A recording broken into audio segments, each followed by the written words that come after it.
नमस्कार। आज हम हिंदी भाषा की 7वीं कक्षा की पाठ्य पुस्तक 12 मासा के अभ्यास के प्रश्न करेंगे। इस कविता का अध्ययन हम अपनी पिछली वीडियोस में कर चुके हैं। यदि किसी बच्चे ने वह वीडियो नहीं देखी है तो आप प्ले लिस्ट में जाकर उस वीडियो को देख लें ताकि आपको सभी प्रश्न अच्छे से समझ में आ जाएं। और यदि आपको यह वीडियो अच्छा लगे तो लाइक और कमेंट करना ना भूलिएगा। तो देखते हैं हमारा पहला प्रश्न। भारतीय महीनों के नाम लिखिए। तो यहाँ पर हमें भारतीय महीनों के नाम लिखने हैं। तो देखते हैं, चैत्र, बैसाख, ज्येष्ठ, आषाढ़, श्रावण, भाद्रपद, आश्विन, कार्तिक, मार्गशीर्ष, पौष, माघ, फाल्गुन। ठीक है, तो ये सभी क्या है, भारतीय महीनों के नाम हैं। अगला प्रश्न, वर्षा ऋतु में क्या क्या होता है? तो उत्तर है, वर्षा ऋतु में वर्षा के कारण चारों ओर हरियाली छा जाती है, नदी नालों में पानी भर जाता है, मेंढक टर टर की आवाज निकालते हैं और मोर काले बादलों को देखकर नाचने लगता है, या मोर काले बादलों को देखकर नाचने लगते हैं। अगहन नाच क्यों नचा देता है?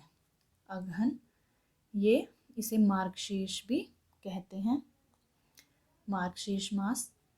अगहन महीने में कड़ाके की ठंड पड़ती है जिसके कारण हमारा शरीर अधिक सर्दी के कारण कांपने लगता है, पानी बर्फ के जैसा ठंडा हो जाता है और नहाने का मन भी नहीं करता है, दांत भी ठंड से किटकिटाने लगते हैं। इसीलिए कहा गया है कि अगहन का महीना जो होता है, अगहन मास जो है वो नाच नचा देता है। हमारा अगला प्रश्न है प्रश्न 4। उचित उत्तर पर सही का निशान लगाइए। कौन से महीने में बच्चों की किलकारी से घर आंगन गूंजने लगता है? बैसाख, चैत, आषाढ़ या कार्तिक? तो इसका सही उत्तर क्या होगा? बैसाख। रंगों के कारण जीवन कैसा लगता है? अच्छा, अनोखा, त्योहार या प्यारा? कि रंगों के कारण जीवन त्योहार लगता है। अगला प्रश्न, कविता के आधार पर लिखिए कि दी गई चीजें गतिविधियां किस महीने में होती हैं। ये चीजें या गतिविधियां दी गई हैं और यहाँ पे हमें महीने का नाम लिखना है। आंधी आती है आषाढ़ के महीने में, ठीक है। गर्म हवा चलती है चैत में। मदरसों की छुट्टी होती है बैसाख में। नदी सरोवर भर जाते हैं सावन के महीने में। जाड़ा आता है कार्तिक के महीने में। पतंगे उड़ती हैं पोष में। और तरह तरह के खेल खेले जाते हैं जेठ के महीने में। अब हमारा अगला प्रश्न है बातचीत से संबंधित। कविता की जिन पंक्तियों से पता चलता है कि सूरज और चांद नजर नहीं आते, उन्हें पढ़िए। तो कविता की ये पंक्तियां यहाँ पर दी गई हैं। पता न चलता तारों का, जाने कहाँ मयंक है, झांक नहीं पाता सूरज, भादों का आतंक है। अगला प्रश्न, पतंगे उड़ाने के लिए बच्चे क्या क्या करते हैं? तो उत्तर है, पोष के महीने में बच्चे पतंगे उड़ाने के लिए बहुत ही उत्साहित होते हैं। गली मोहल्ले और छतें बच्चों के शोर से गूंजने लगती हैं और बच्चे एक दूसरे की पतंगे काटने के लिए बाजी भी लगाते हैं। अगला प्रश्न, आपको कौन सा महीना सबसे अच्छा लगता है और क्यों? तो उत्तर है, मुझे सर्दियों का मौसम बहुत ही अच्छा लगता है क्योंकि इस मौसम में दिन छोटे और रातें बड़ी होती हैं जिसके कारण नींद पूरी हो जाती है। सर्दी के मौसम में खाना पीना भी आसानी से पच जाता है और बीमारियों के फैलने का खतरा भी नहीं होता। अगला प्रश्न अनुमान और कल्पना से संबंधित है। उसका हम पहला प्रश्न पाठ्य पुस्तक में से देखते हैं। तो ये देखिए, दिए गए मौसमों में आप जो जो करना पसंद करते हैं उन्हें तालिका में लिखिए। जैसे गर्मी के मौसम में आप क्या क्या करना पसंद करते हैं, सर्दी के मौसम में, वर्षा के मौसम में, बसंत के मौसम में। तो आपने खुद से ये तालिका जो है पूरी करनी है। तो आप एक बार ये देख लीजिए कि किस तरह से आपको करनी है। कि गर्मी में आपको क्या अच्छा लगता है। एक तो ठंडे ठंडे पानी से नहाना अच्छा लगता है, आइसक्रीम खाना, ठंडे ठंडे पेय पदार्थ पीना, पढ़ना, चित्रकारी करना, जो भी आपको अच्छा लगता है। और सर्दी में जैसे गर्मा गर्म चाय पीना, सूप पीना, टीवी देखना, देर तक सोना, रजाई में बैठे रहना, ये सभी पसंद होता है। और आपको क्या पसंद है आपने लिखना है। वर्षा में, वर्षा ऋतु में जैसे पकोड़े खाना, कश्ती बनाना, भीगना, और बारिश के बाद जो ठंडी हवा चलती है उसमें घूमना, गर्मा गर्म कॉफ़ी पीना आदि। और बसंत में, जैसे बसंत का मौसम जो होता है बहुत ही सुहावना होता है, तो उस मौसम में घूमना अच्छा लगता है, खेलना कूदना अच्छा लगता है, चित्रकारी करना भी अच्छा लगता है। जो बाहर का जो जो दृश्य दिखता है बसंत के ऋतु में, उसकी चित्रकारी करना अच्छा लगता है। खाना पीना भी बहुत ही अच्छा लगता है इस मौसम में। और फिल्में देखना, जो भी आपको पसंद है आपने उस हिसाब से तालिका को पूरा करना है। अब अगला प्रश्न हम देखते हैं।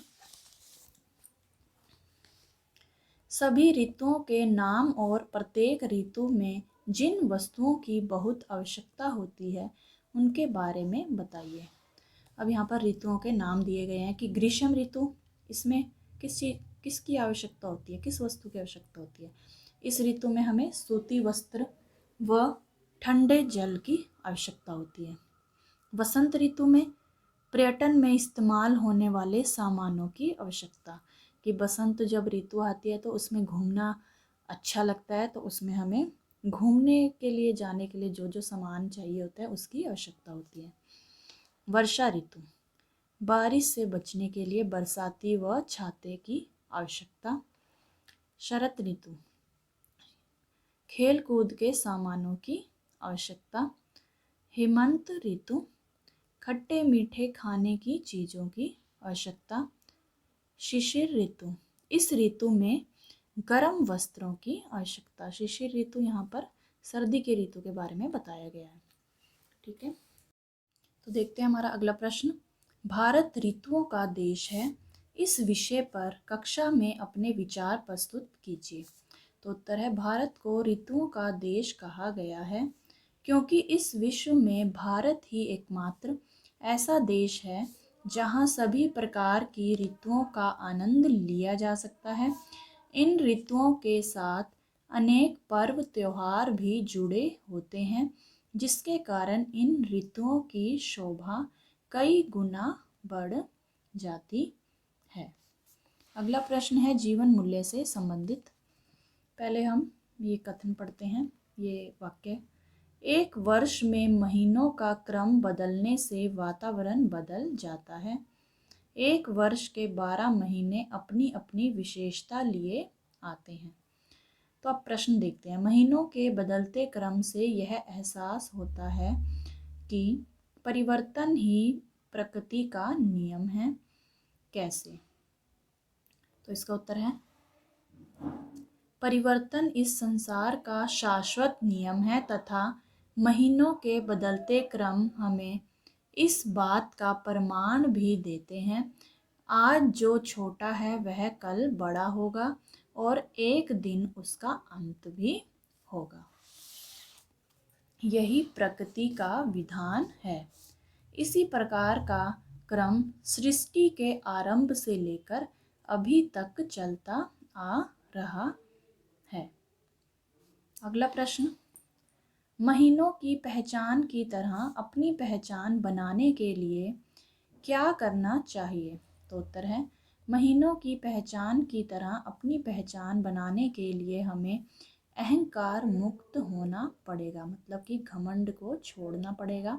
अपने अंदर सद्गुणों का समावेश करना पड़ेगा, कि अपने अंदर अच्छे गुण को सम्मानित करना पड़ेगा। अपने अभीष्ट लक्ष्य के प्रति दृढ़ संकल्पित होना पड़ेगा। जो भी हमारा लक्ष्य है उसको पाने के लिए हमें संकल्प लेना होगा और कठिन परिस्थितियों में भी धैर्य से काम लेना पड़ेगा, तभी हम अपनी एक विशिष्ट पहचान बना पाएंगे। हमारा अगला प्रश्न है भाषा की बात से संबंधित। तो आइए देखते हैं। नीचे दिए गए शब्दों के तुकांत शब्द लिखिए, जो मतलब तुक मिलाएं। तुकांत का अर्थ है तुक मिलाने वाले शब्द। जैसे जीत, गीत, इस मीत भी हो सकता है। कहती, बहती, प्यारा, न्यारा, शोर, मोर, जोर, कुछ भी हो सकता है। आप तुकांत वाले शब्द ऐसे बना सकते हैं। कविता में से 3 व्यक्तिवाचक और 3 जातिवाचक संज्ञा शब्द छांटकर लिखिए। व्यक्तिवाचक संज्ञा और यहाँ पर जातिवाचक संज्ञा। व्यक्तिवाचक में आ गई सूरज, सावन, मयंक। और जातिवाचक में नदी, घाट, सरोवर। अब जाति में नदी में यदि अगर यमुना दिया हुआ था तो वो व्यक्तिवाचक में आती, लेकिन यहाँ पर नदी में सभी नदियों की बात हो रही है, ना कि किसी एक नदी की, विशेष नदी की बात यहाँ पर नहीं हो रही है, सभी नदियों की बात हो रही है, तो जातिवाचक संज्ञा के अंतर्गत आएगा इसी तरह से। ठीक है। और ये सूरज, मयंक, सावन ये नाम है, किसी ना किसी का नाम दिया गया है, मतलब कि किसी विशेष व्यक्ति, वस्तु, स्थान आदि के नाम का बोध कराने वाले शब्दों को व्यक्तिवाचक संज्ञा कहते हैं। जैसे राम, सोहन, कपिला, दिल्ली, अमेरिका, भारत आदि। और जातिवाचक संज्ञा में जो शब्द किसी प्राणी, पदार्थ या समुदाय की पूरी जाति का हमें बोध कराएं उन्हें हम जातिवाचक संज्ञा कहते हैं। जैसे पर्वत, हाथी, फल, नदी, देश, झरना आदि। ठीक है, इसमें पूरी जाति का हम बोध हो रहा है। अगला प्रश्न है हमारा, नीचे लिखे शब्दों को उल्टा लिखकर नए सार्थक शब्द बनाइए। जैसे सब है, अब ब को आगे कर दिया और स को पीछे, मतलब कि उनका जो स्थान बदल देना है। सब, बस, पता, ताप, नदी, दीन, रहा, हार, हवा, वाह, नाच, चना। तो बच्चों, आशा करती हूँ आपको सभी प्रश्न अच्छे से समझ में आ गए होंगे। तो मिलते हैं अगली वीडियो में, तब तक के लिए नमस्कार।